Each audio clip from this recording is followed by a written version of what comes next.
What's going on, y'all? VNNCZ3 here, and I'm so glad you stopped by. That's right, you Malakis. No one but you to spend some of your quality time to hang out with me today, because the title of the video pretty much says it all. This is my most favorite build out of all the builds possible in Lords Mobile. It's called the Skirmisher build. Now, a few things I'm going to cover before I get into the buildings, talents, troops, all that jazz, guys. Look, I'm letting you know right now, this is an advanced build. This is not for a novice player, somebody who is not paying attention, somebody who cannot cover their own ass, basically, because you will get zeroed really rapidly if you don't know what you're doing, right, fam? So a couple things I want to say here is that you always need to be watching your troops on the march back, okay? You have to, because if you're attacking a hive of any sort, or much larger players, or maybe you're near the base, whatever the case may be, it doesn't really matter, fam. Whatever the case may be, if you are instigating, essentially, you need to cover your own ass, okay? And that means watch your marches back, because if somebody pops up like right here, right next to you, and marches with you at the same time, there's two things that need to happen here. You either need to speed your troops up, or unshelter, unrally, whatever you're going to do, right, fam? But you need to save your ass, because if not, you're going to have prison bars, and it's going to be too late for you, all right, fam? So let's go ahead and get into this. A couple things I will mention here. Always, when making your builds, fam, when making your builds, you always want to take all the squad, all the army buffs you possibly can, because it's only going to buff you up. So that means squad offense 5. You are going to make your troop training speed. You are going to go to 15 points into that, all right, fam? You're going to go 3, 5, 3, 15, 3, 3, 3, 15 right here, 15 right here, 5, 5, 5, 5, 35, 5, 5, and 50, and 50. Now, here's the kicker. If you are heavy range cav, bro, pick one to max out. I would recommend doing range, but you can pick cav if you'd want to. If you're heavy infantry, max out heavy infantry. If you're level 60, on the other hand, you can max out 2 of them and put the remainder of your points into the other one if you want to, okay?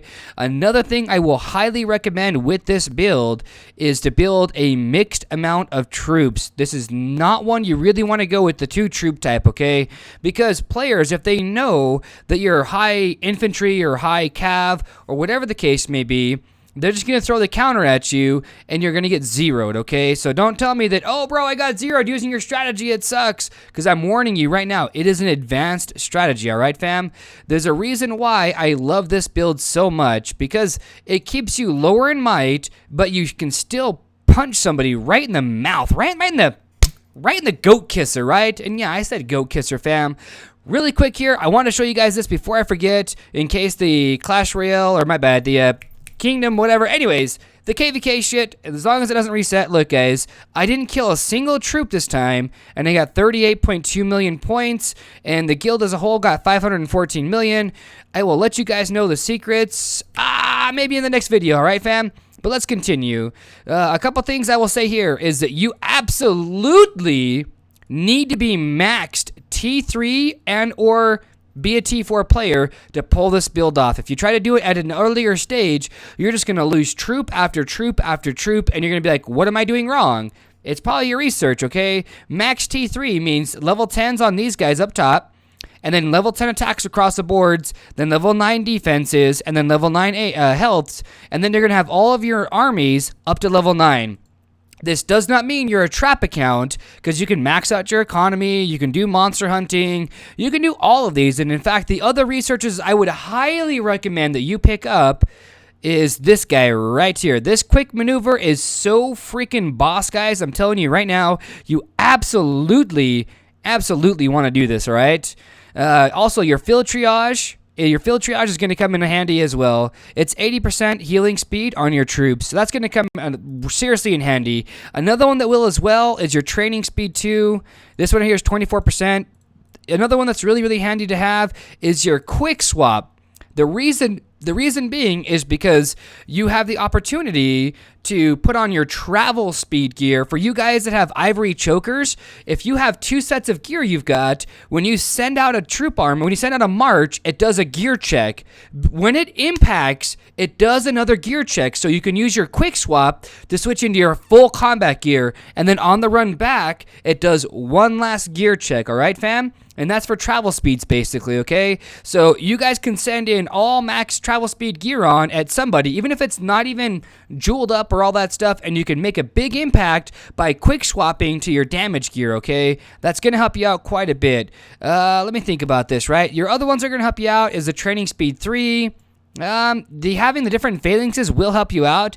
Bigger infirmaries, nah, not really. Having the wedges will help you out, and the rest of these researches will help you out, but those are major pay-to-wins, okay, fam? So I understand, right? A couple things I want to talk about is the building ratios. Wait a second. Where are they at? Oh, wait, hey, they're right underneath me, guys. The reason being is because it's 9 manners. You guys need to have your troop training speed. You have to have it, bros. That's why you have 9 manners, and that's why you're putting points into your troop training speed, because a skirmisher doesn't try to stockpile troops. They're out there just laying waste to everything, okay? The infirmary space, you're only going to have 6. That's 240,000 spaces you will have available, okay? Have you guys noticed I haven't talked about troop quantity? Because that's at the end, all right, fam? So here we go, 6 infirmaries. The reason being is because you only want 240k infirmary spaces. That is enough to completely have almost one of your marches completely obliterated, okay? Or to soak a big attack off somebody, heal your troops, shelter up, rally up, do all that stuff, or continue going as a play, right? You know, we'll get into that in a bit, right? 2 barrackses, and the reason I'm saying 2 barrackses isn't because they're going to give you a fat-ass defense bonus, man. Look at that fat ass right there, 10%, bro. It's not because of that. It's because the more troops you can fit in a 1-hour period, the lower the gems they cost, right? For instance, on the main account, if I build 5,000 troops, it costs me, let's say, 1,800 gems, okay? 5,000 troops, 1,800 gems, boom, on the dollar, right? Now, for me to train 11,000 troops is only like 2,400 or something, right? Well, you're like, wait a second, that doesn't make any sense. You're training more than double the amount of troops, but it costs you less. Well, it's because the way IGG figures their math out, it's per hour, okay? That is why it is cheaper to gem out your troops in your infirmary than it is to use speed ups, because your speed ups you want to use for your troop training, okay? Or your research, or whatever the case may be, all right, fam? Now, let's go ahead and get into troops, right? I know a lot of you guys are going to be like, let's talk about that, shall we? Ha, ha, ha, ha. We're not going to talk about relics, guys. Relics are individually based, okay? Relics. I'm telling you guys, use the filters. If you are ranged cav, bros, just go down right here to the all equipment, click a helmet, and then go just down the middle. Go to your ranged attack, hit the okay.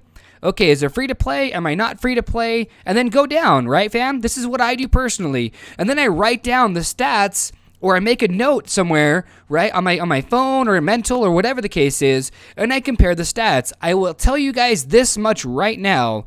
1 million, fee-fi-fo million%, attack is the absolute best stat. Then health is, and then defense is, okay, fam? You'll always get more out of the attack stat than anything else. Also, do not forget the perfect amount of troops per hero. If you're using a 375 attack, you want to have 75,000 troops of one troop type per hero that you use, meaning if you're using 5 infantry heroes, well, you use 375,000 infantry troops. If you use, let's say 2 infantry, 2 ranged, and 1 cav at 375. Well, fam, that's 150, 75,000, okay? Remember, that will absolutely save your ass as far as troops are concerned. I'm telling you guys, right now, I can show you guys a report right now where somebody just goofed up completely. Where was that at? It was the last rally we hit. It wasn't this one. Where was it?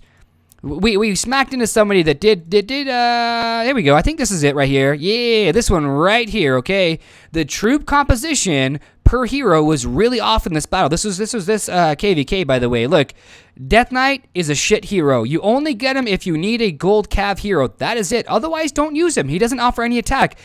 I'm letting you guys know right now, Night Raven is better than he is. Child of Light is better than he is for attacks. Right now, fam. I'm letting you know right now, Death Knight is a fucking useless hero. You guys should stop leveling him up. Stop taking Stridux and King H's advice because they're throwing your accounts down the fucking dumpster. I'm letting you guys know right now, he is a shit hero.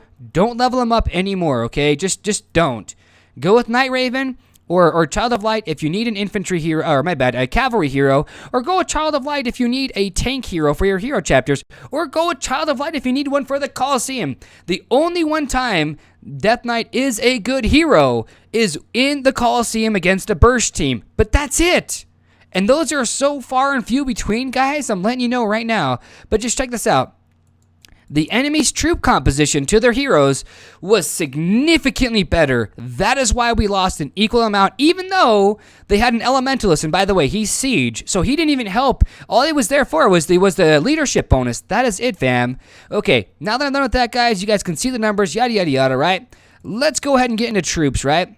Here is the meat and potatoes, the beans, the moolah, the money shot, the boosted! This is the part a lot of guys really fuck up at, okay? You only want enough troops to shelter, which is 210,000 at a C25 and a rank 8 hero, okay? 210,000 to shelter, 250,000 to rally.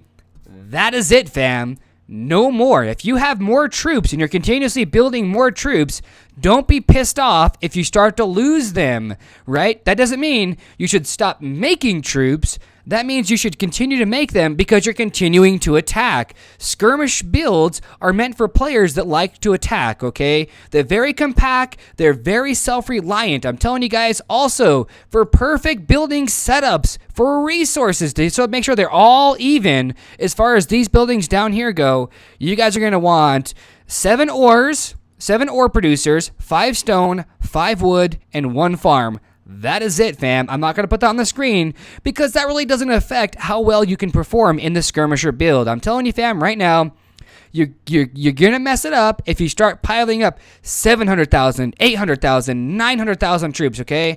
I showed you guys a while back ago that you can stay small in size but pack one hell of a punch because your leader, when you send it out, it deals the most amount of damage. All I'm saying here, fam, is the Skirmisher build is the absolute best build in the game, in my opinion, because I know how to use it. It does really well. And on that note, though, guys, if you have any other questions about the Skirmisher build, please ask me in the comments below, all right? I'm trying to be as tentative as possible to them. But, fam, look, I stream 8 hours a day on Pocket Live. So, and by the way, every day I stream on Pocket Live from 9 a.m. Eastern all the way up to 5 p.m. Eastern, okay? I'm letting you guys know if you guys join me, you guys have questions, I will be very tentative and I'll answer them just like that. But on that note, though, guys, y'all know what I'm talking about, though. Love, peace, and chicken grease. Be safe. Thanks for stopping by and spending some of your quality time to hang out with me today. And, yeah. Stay classy.